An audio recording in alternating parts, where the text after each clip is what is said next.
Well, greetings, sea stars and sun stars, greetings, patriots. I am Empress Aziza.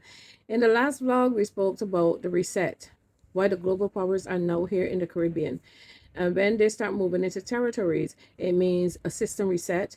It means old cycles are closing out and they are getting ready to institute new global orders.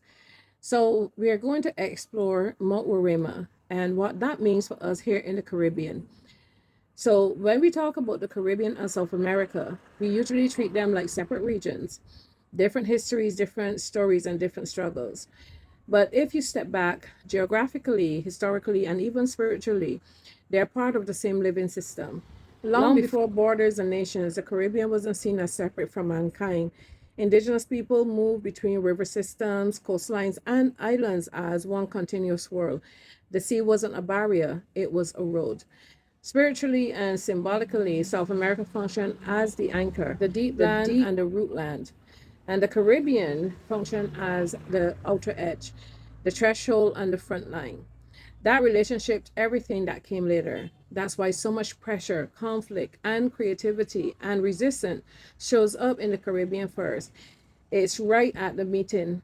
It sits right at the meeting point between depth and movement. Geologically, that shows up very clearly. Northern South America sits on what is called the Guyana Shield. This is one of the oldest pieces of land on the earth.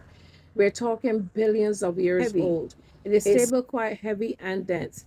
Places like Mount Warema sit on that shield, which is why they feel ancient in a way that is hard to explain. This is root land. This is memory land, land that doesn't rush or shift easily. And this is what's happening now in Guyana. Remember, Venezuela was trying to say Guyana is its territory. It is not just the oil that's found in Guyana, it is also the gold. The Caribbean basin is very different. It's younger, more active, and constantly adjusting. This is why we are having so many earthquakes here as well. It is adjusting. The island sits along tectonic boundaries, volcanic arcs, and deep sea systems that are always releasing and redistributing pressure. This is land that moves, rises, cracks, and reforms. Interestingly, that mirror's history is almost perfect. The Caribbean has always been a place of rupture and transformation. Slavery, rebellion, revolution, and cultural fusion. Nothing else ever stayed still for long. Recently, the people have noticed things like mud volcano activity in places like Trinidad and even here in Barbados. That can sound alarming if you don't understand what is happening. Mud volcanoes are not lava volcanoes, they're pressure release systems. Gas, water, and sediment finding its way up after being compressed underground for long periods of time. Barbados itself was formed this way, pushed up from the ocean floor over time. So what we're seeing isn't the land being destroyed, it is the land adjusting. And this is why that is called terraforming. And that implies that something external is doing the shaping.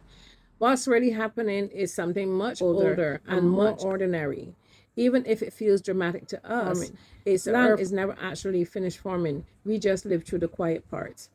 And when you connect all of this, the ancient stability of the Guyana Shield, the restless nature of the Caribbean basin, the pressure release we're seeing now is a bigger pattern that emerges.